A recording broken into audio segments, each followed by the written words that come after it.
नमस्कार दोस्तों। अपशिष्ट जल गुणवत्ता परीक्षण पर यह हमारी तीसरी वीडियो है। इस वीडियो में हम पोषक तत्वों पर केंद्रित परीक्षणों का अध्ययन करेंगे। पोषक तत्व नाइट्रोजन, फॉस्फोरस और पोटेशियम का पर्यावरण पर क्या प्रभाव पड़ता है, औसत सांद्रता अपशिष्ट जल में कितनी होती है और इनके निष्कासन की विधियों को हम इस वीडियो में जानेंगे। आइए शुरू करते हैं। अपशिष्ट जल गुणवत्ता निर्धारण के लिए 4 प्रकार के परीक्षण हैं, जिनमें से जैविक पदार्थों पर केंद्रित परीक्षण का अध्ययन हम पहली वीडियो में कर चुके हैं, पहले भाग में। ठोस पदार्थों पर केंद्रित परीक्षणों का अध्ययन हमने दूसरे भाग में किया है और ये हमारा तीसरा भाग है, जिसमें हम पोषक तत्वों पर केंद्रित परीक्षणों का अध्ययन करेंगे तथा अन्य संबंधित अवधारणाओं को भी जानेंगे। आइए शुरू करते हैं। नाइट्रोजन, फॉस्फोरस और पोटेशियम, ये 3 जो हैं पोषक तत्व होते हैं महत्वपूर्ण, जो अपशिष्ट जल में पाए जाते हैं। इनकी औसत सांद्रता क्या होती है, ये जान लेते हैं। अपशिष्ट जल में पोषक तत्वों की औसत सांद्रता का अनुमान लगाया गया है, जिसके अनुसार अपशिष्ट जल में नाइट्रोजन की औसत सांद्रता 43.7 मिलीग्राम प्रति लीटर, ये नाइट्रेट के रूप में पाया जाता है। फास्फोरस की औसत सांद्रता 7.8 मिलीग्राम पर लीटर, ये फास्फोरस ऑक्साइड के रूप में पाया जाता है अपशिष्ट जल में। और पोटेशियम की औसत सांद्रता 16.5 मिलीग्राम पर लीटर आंकी गई है और ये पोटेशियम ऑक्साइड के रूप में अपशिष्ट जल में मिलता है। शहरी अपशिष्ट जल के नमूनों में नाइट्रोजन, फास्फोरस और पोटेशियम की औसत सांद्रता के आधार पर अनुमान बताते हैं कि दुनिया भर में सालाना उत्पादित अपशिष्ट जल में लगभग 16.6 टीजी अर्थात million metric ton nitrogen, 3 TG phosphorus और 6.3 टीजी पोटेशियम होता है। वर्ष भर में जितना भी उत्पादित अपशिष्ट जल होता है पूरी दुनिया भर में, उसमें नाइट्रोजन 16.6 टीजी, फॉस्फोरस 3 टीजी और पोटेशियम 6.3 टीजी होता है। अब एक एक करके इन तीनों ही पोषक तत्वों के विषय में जानेंगे। सबसे पहले पोटेशियम की बात करते हैं। पोटेशियम कई सामान्य पेय पदार्थों में बहुत अधिक होता है। उदाहरण के लिए दूध और फलों के रस में ये 1570 मिलीग्राम पर लीटर और कॉफ़ी में 880 मिलीग्राम पर लीटर होता है। पोटेशियम पौधों की जीवन शक्ति और रोग प्रतिरोधक क्षमता में वृद्धि कर सकता है। पौधों में स्टार्च, शर्करा और तेल के निर्माण और स्थानांतरण में सहायक हो सकता है और फलों की गुणवत्ता में ये सुधार कर सकता है। पोटेशियम लवण और पोटेशियम सल्फेट पोटेशियम के सबसे आम स्रोत हैं। अधिकांश रेतीली मिट्टी में पोटेशियम की कमी पाई जाती है। चूँकि पोटेशियम से जुड़ी कोई पर्यावरणीय समस्या नहीं है, इसलिए पर्यावरण प्रदूषण की दृष्टि से अपशिष्ट जल में पोटाश की सांद्रता का अध्ययन महत्वपूर्ण नहीं है, तो इसलिए हम इसका अध्ययन नहीं करेंगे। हम बात करते हैं नाइट्रोजन की। नाइट्रोजन सभी जीवों के लिए महत्वपूर्ण है, क्योंकि यह प्रोटीन, न्यूक्लिक एसिड और जीवित प्राणियों के अन्य नाइट्रोजन युक्त पदार्थों में मुख्य घटक है। लेकिन नाइट्रेट के उच्च स्तर के संपर्क में आना जानवरों और मनुष्यों के लिए भी खतरनाक है। अपशिष्ट जल में नाइट्रोजन के सबसे प्रमुख रूप कार्बनिक, अमोनियम और नाइट्रेट नाइट्रोजन है और उनका जल संसाधनों में नकारात्मक पर्यावरणीय प्रभाव पड़ता है। जैसे मुक्त अमोनिया के रूप में नाइट्रोजन मछली और अन्य जलीय जीवों के लिए अत्यधिक विषैला हो सकता है, क्योंकि अमोनिया उन जीवित जीवों के लिए आवश्यक घुलनशील ऑक्सीजन को खत्म कर देता है। 10 मिलीग्राम पर लीटर से अधिक नाइट्रेट या नाइट्रोजन सांद्रता वाले पानी के सेवन से 6 महीने से कम उम्र के शिशुओं में मेथेमोग्लोबिनेमिया या ब्लू बेबी सिंड्रोम संबंधी बीमारी हो सकती है। नाइट्रेट या नाइट्रोजन उच्च सांद्रता वाले पानी के सेवन से जन्मदोष, श्वसन, हृदय रोग, थायराइड ग्रंथि में आयोडाइड का संचय होना, गैस्ट्रिक और एसोफेगल कैंसर, उच्च रक्तचाप और हाइपोरेफ्लेक्सिया अर्थात बच्चों में रिफ्लेक्सिस में कमी संबंधी लक्षण हो सकते हैं। नाइट्रोजन जल संसाधनों में सुपोषण यानी कि यूट्रोफिकेशन का कारण बनता है। इससे हाइपोक्सिया होता है। यह जल संसाधनों में जैव विविधता को बदल सकता है। हाइपोक्सिया एक ऐसी स्थिति होती है जिसमें जलीय जीवों के शरीर की गतिविधियों को चलाने के लिए ऊतकों में ऑक्सीजन की जरूरी मात्रा नहीं होती। उनको इतनी ऑक्सीजन की मात्रा नहीं मिल पाती जो शारीरिक गतिविधियों को चलाने के लिए आवश्यक होती है। जलीय जीवों के शरीर संबंधी ये अवस्था है, या ये कह लीजिए कि ये उनके संबंध में एक बीमारी है। बात करते हैं परीक्षण विधि की। कार्बनिक नाइट्रोजन की मात्रा का निर्धारण करने वाली परीक्षण विधियां क्या क्या हैं? एक है जेल्डाहल विधि। इस विधि को 1883 में एक डेनिश रसायनज्ञ जोहान जेल्डाहल द्वारा विकसित किया गया था। यह विधि विशेष रूप से कार्बनिक पदार्थों में नाइट्रोजन सामग्री निर्धारित करने के लिए विकसित की गई थी।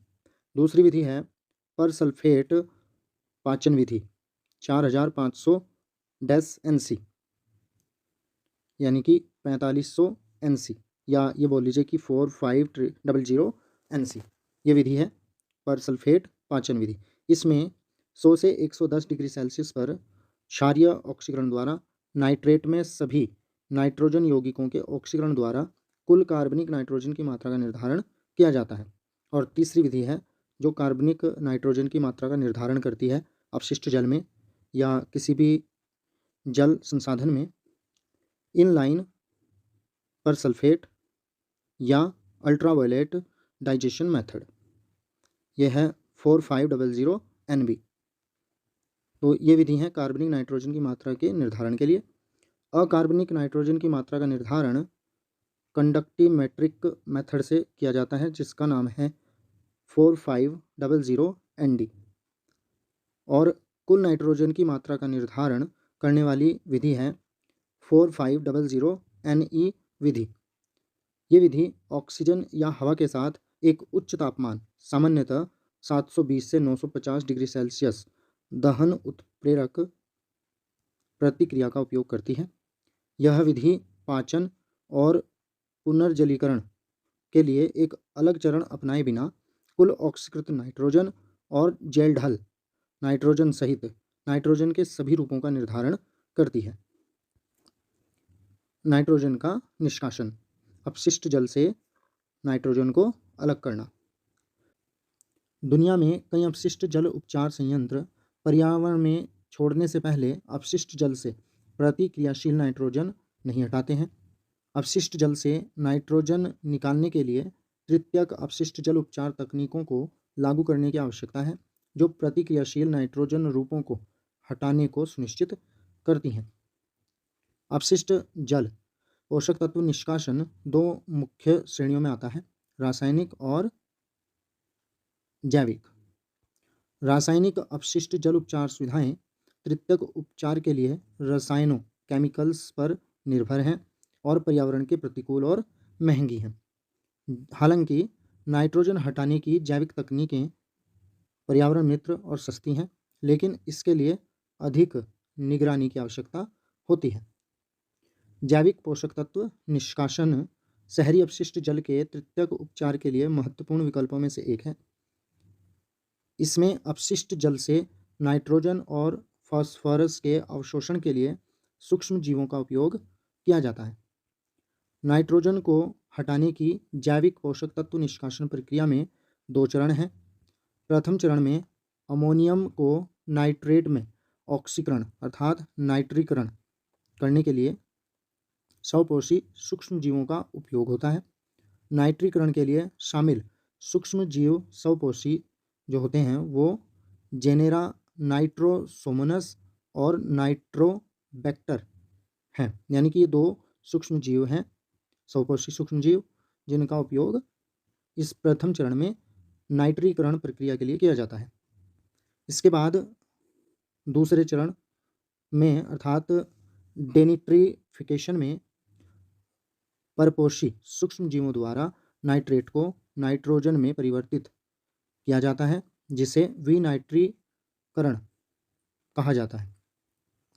तो ये 2 चरण होते हैं जिससे नाइट्रोजन का निष्कासन अपशिष्ट जल से होता है। अब बात करते हैं फॉस्फोरस की। मानव शरीर में हड्डियों और दांतों के निर्माण में और उन्हें मजबूत बनाने के लिए फॉस्फेट सहायक है। यह मानव कोशिकाओं को ऊर्जा उत्पन्न करने और कोशिका झिल्ली बनाने में भी सहायता करता है। लेकिन मानव शरीर में फॉस्फेट का उच्च स्तर हड्डियों से कैल्शियम को हटा सकता है, जिससे वह भंगुर हो सकती हैं। इससे आँखों, फेफड़ों, हृदय और रक्त वाहिकाओं में कैल्शियम जमा हो सकता है, जिससे दिल का दौरा और मृत्यु का खतरा बढ़ जाता है। पर्यावरण में छोड़े जाने वाले अपशिष्ट जल में फॉस्फोरस का ऊंचा स्तर यूट्रोफिकेशन का कारण बन सकता है, जिससे जलीय जीवन व जैव विविधता प्रभावित होगी। परीक्षण जांच के लिए क्या परीक्षण है देख लेते हैं। रासायनिक परीक्षणों के दायरे में अधिकृत प्रयोगशालाओं में स्पेक्ट्रोफोटोमेट्रिक विधि द्वारा फॉस्फोरस का निर्धारण किया जाता है। स्पेक्ट्रोफोटोमेट्रिक विधि परमाणुओं, अणुओं या आयनों के अवशोषित या उत्सर्जित विद्युत चुंबकीय विकिरण तरंगों की माप पर आधारित है। इसके लिए स्पेक्ट्रोफोटोमीटर नामक उपकरण का उपयोग किया जा सकता है। विभिन्न जल स्रोतों में फॉस्फोरस, जो कि फॉस्फेट के रूप में होता है, का मानक स्तर पीने योग्य स्वच्छ जल स्रोतों में 1 मिलीग्राम प्रति लीटर से कम होना चाहिए फॉस्फेट का स्तर। झील में गिरने वाली जलधारा में 0.05 मिलीग्राम पर लीटर से अधिक नहीं होना चाहिए। किसी झील में या जलाशय में, यानी कि तालाब में, रुके हुए पानी में जो एक जगह इकट्ठा रहता है, उसमें 0.025 मिलीग्राम पर लीटर से अधिक नहीं होना चाहिए। एक नदी में जो बहने वाला पानी है, मतलब, ठीक है, उसमें 0.1 मिलीग्राम पर लीटर से अधिक सांद्रता या स्तर जो है वो फॉस्फोरस का नहीं होना चाहिए। 0.03 मिलीग्राम पर लीटर से अधिक कुल फॉस्फोरस का स्तर पौधों की वृद्धि में योगदान देता है और 0.10 मिलीग्राम पर लीटर से अधिक का कुल फॉस्फोरस स्तर प्राकृतिक यूट्रोफिकेशन दर को पार करने के लिए पौधों की वृद्धि को पर्याप्त रूप से उत्तेजित कर सकता है। यानी कि अगर 0.03 से अधिक है कुल फॉस्फोरस का स्तर, तो वो पौधों की वृद्धि में योगदान देता है, पौधे उगने लगते हैं, बढ़ने लगते हैं। लेकिन अगर ये स्तर 0.10 मिलीग्राम पर लीटर से अधिक हो, तब यूट्रोफिकेशन की जो दर होती है उसको ये पार करने में सक्षम है, यानी कि तब यूट्रोफिकेशन तेज़ी से बढ़ता है, पौधों की वृद्धि जल संसाधन में तेज़ी से बढ़ती है। फॉस्फोरस का निष्कासन, यानी कि इसको अपशिष्ट जल से निकालना, मानव सुरक्षा व स्वास्थ्य सुनिश्चित करने और पर्यावरण की रक्षा के लिए अपशिष्ट जल से फॉस्फोरस निकालना आवश्यक है। अपशिष्ट जल के प्रवाह में फॉस्फोरस बहुत कम स्तर तक सीमित होता है। घरेलू अपशिष्ट जल में फॉस्फोरस का प्रमुख स्रोत डिटर्जेंट है। डिटर्जेंट में फॉस्फेट की मात्रा को नियंत्रित करके अपशिष्ट जल में फॉस्फोरस की सांद्रता में कमी की जा सकती है। फॉस्फोरस निष्कासन प्रणालियों को 3 प्रकारों में विभाजित किया जा सकता है: भौतिक उपचार प्रणालियाँ, रासायनिक उपचार प्रणालियाँ और जैविक उपचार प्रणालियाँ। बात करते हैं भौतिक निष्कासन प्रणाली की। भौतिक फास्फोरस निष्कासन का उपयोग स्वतंत्र रूप से या अन्य प्रकार के फॉस्फोरस निष्कासन के साथ संयोजन में किया जा सकता है। झिल्ली प्रौद्योगिकी और रेत निस्पंदन अपशिष्ट जल से फॉस्फोरस के निष्कासन की महत्वपूर्ण भौतिक फॉस्फोरस निष्कासन प्रणालियां हैं, ये दोनों ही। अब बात करते हैं रासायनिक फॉस्फोरस निष्कासन प्रणाली की। इसे रासायनिक अवक्षेपण या प्राथमिक फॉस्फोरस निष्कासन भी कहा जाता है। इसमें अपशिष्ट जल में एक कोएगुलांट जोड़कर पानी से अकार्बनिक फॉस्फेट को हटाया जाता है। फॉस्फोरस अवक्षेप बनाने के लिए एक सामान्य रासायनिक योजक, यानी कि कोएगुलांट, चूना है। जिसमें कैल्शियम होता है, यानी कि जो चूना है वो भी एक कोएगुलांट के रूप में इस्तेमाल किया जाता है फास्फोरस अवक्षेप बनाने के लिए। चूना अपशिष्ट जल की प्राकृतिक क्षारीयता के साथ प्रतिक्रिया करके कैल्शियम कार्बोनेट बनाता है और पानी के पीएच मान को बढ़ाता है, उसमें वृद्धि करता है। एक बार जब अपशिष्ट जल का पीएच मान 10 से अधिक बढ़ जाता है तो कैल्शियम आयन फॉस्फेट के साथ प्रतिक्रिया करके हाइड्रोक्सीपेटाइट कैल्शियम फॉस्फेट के रूप में अवक्षेपित होता है। जो फॉस्फेट होता है, ठीक है, वो किस रूप में चेंज हो जाता है कैल्शियम के साथ में प्रतिक्रिया करके? कैल्शियम फॉस्फेट के रूप में, यानी कि हाइड्रोक्सीपेटाइट के रूप में। बाद में फॉस्फोरस अवक्षेप को यानी कि हाइड्रोक्सीपेटाइट को जल से बाहर निकाल दिया जाता है। एल्यूमिनियम सल्फेट या हाइड्रेटेड एल्यूमिनियम सल्फेट अथवा फेरिक क्लोराइड या फेरिक सल्फेट का भी उपयोग आमतौर पर फॉस्फेट को अवक्षेपित करने के लिए कोएगुलांट के रूप में किया जाता है, यानी कि इन सब का उपयोग भी किया जा सकता है। एल्यूमिनियम सल्फेट का भी, हाइड्रेटेड एल्यूमिनियम सल्फेट का भी, या फिर आप इनकी जगह पर फेरिक क्लोराइड या फेरिक सल्फेट का भी इस्तेमाल कर सकते हैं फॉस्फेट को अवक्षेपित करने के लिए। जैविक निष्कासन प्रणाली। फॉस्फोरस को हटाने की जैविक पोषक तत्व निष्कासन प्रक्रिया में 2 चरण हैं। पहले चरण में इसमें सर्वप्रथम वाष्पशील फैटी एसिड की उपस्थिति में अवायवीय स्थिति में अपशिष्ट जल में एसिनेटोबैक्टर नामक विशेष रोगाणुओं सूक्ष्मजीवों द्वारा एसीटेट को अवशोषित किया जाता है। एसीटेट क्या होता है? एक प्रकार के अम्ल से बनने वाला एक रासायनिक यौगिक, तो उसको अवशोषित किया जाता है एसिनेटोबैक्टर नामक विशेष रोगाणुओं सूक्ष्मजीवों के द्वारा।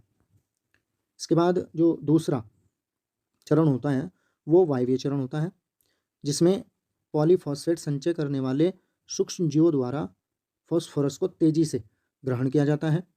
इस प्रकार सूक्ष्मजीवों द्वारा अधिक फॉस्फेट अवशोषण करने की प्रक्रिया को लग्जरी अपटेक भी कहा जाता है। इस विधि द्वारा अपशिष्ट जल में फास्फोरस का स्तर 90% तक कम किया जा सकता है। नाइट्रोजन और फास्फोरस दोनों का एक साथ कुछ तथ्य हैं, उनको देख लेते हैं।